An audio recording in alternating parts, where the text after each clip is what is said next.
I remember when Instagram still felt like a toy, not a weapon. A small app people opened to make ordinary moments look a little less ordinary. And that's exactly why its story is so often misunderstood. Because Instagram did not begin as a plan to dominate attention or mint billionaires. It began as a confused attempt to understand why people wanted to be seen at all. Before the filters, before the celebrities, before the algorithms, Instagram was a failed check-in app called Bourbon, bloated with features nobody used and loved by almost no one. Kevin Systrom didn't have a clear vision of the future.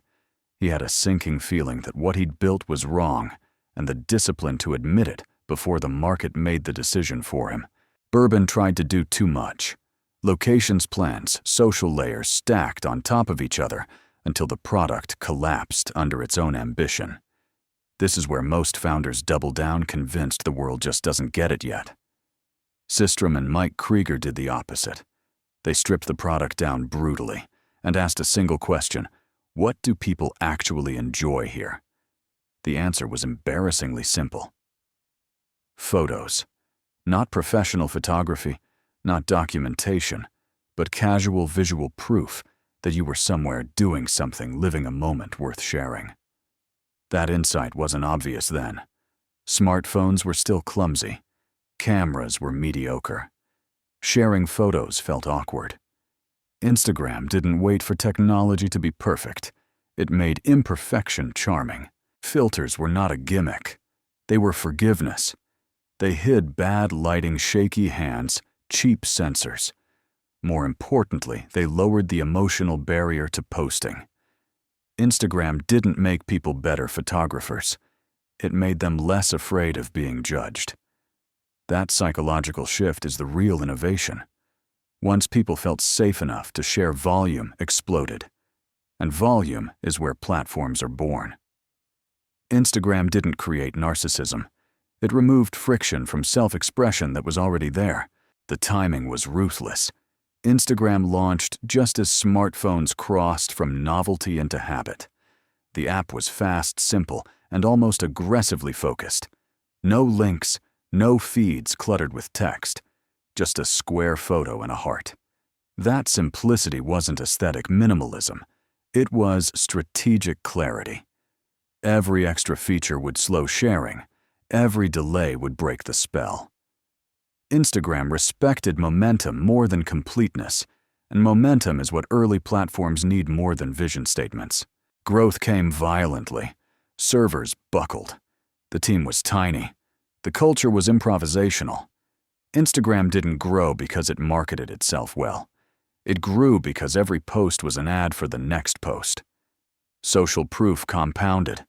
People joined because their friends were already there, curating versions of life that felt warmer, brighter, and more intentional than reality. That gap between life as lived and life as shown became Instagram's fuel, even if nobody named it yet. Facebook noticed early, and this is where the story stops being romantic and starts being strategic. When Facebook acquired Instagram for $1 billion, the world laughed. Too much money for a photo app with no revenue. That laughter missed the real asset. Instagram wasn't a product. It was a behavior loop. People opened it reflexively. They shared instinctively. That kind of habit is worth more than business models, because business models can be added later. Behavior is almost impossible to retrofit. Inside Facebook, Instagram was protected at first. Independence was promised. Growth was encouraged. Monetization was delayed. This restraint is often credited as wisdom, but it was also necessity. You don't interfere with something you don't fully understand yet. Instagram's value wasn't just engagement, it was cultural gravity. Fashion, travel, food identity itself started bending toward the square frame. Brands followed people. People followed aspiration. Instagram quietly shifted from a social network into a reference system for what was desirable. But even in these early years, the seeds of tension were planted. When you build a platform on validation metrics, start to matter more than meaning. Likes become currency. Visibility becomes power. Filters that once forgave imperfections now shaped standards. Instagram didn't set out to change how people saw themselves, but scale doesn't ask for intent. It imposes consequence. The same simplicity that made Instagram addictive also made it dangerous, because when feedback is instant and public identity starts negotiating with numbers, whether you want it to or not. Still at this stage, Instagram felt light, playful, human. It was photos, filters, friends. Nobody talked about mental health misinformation or influence economies yet. The app was still discovering what it was, but discovery doesn't last forever. And once billions arrive, innocence leaves quietly replaced by optimization, incentives, and pressure. And this is where the story turns from a scrappy startup tale into something heavier. Because the moment Instagram became infrastructure for attention, it stopped being just a photo app and started becoming a force that would shape culture, business, and self-worth in ways its founders never fully intended, as the sentence continues into the next phase, where growth hardens into power. And the real cost of building a billion-dollar habit finally comes into focus, where growth stopped feeling like momentum and started feeling like gravity.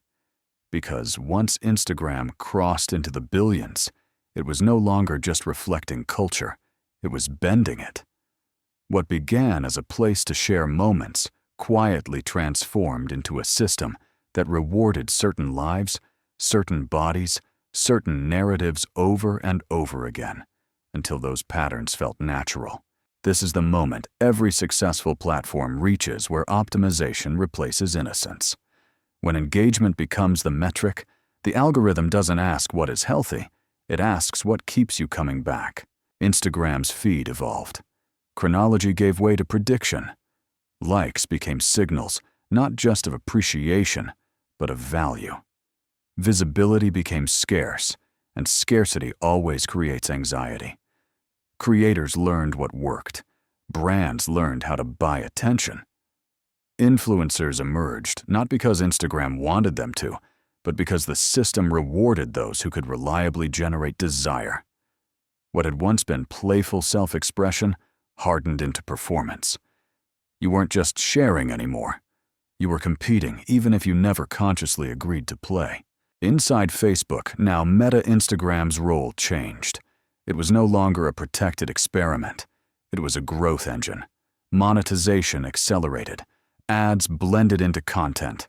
Commerce embedded itself into inspiration. Again, none of this was evil in isolation. It was logical. 1 billion users require revenue.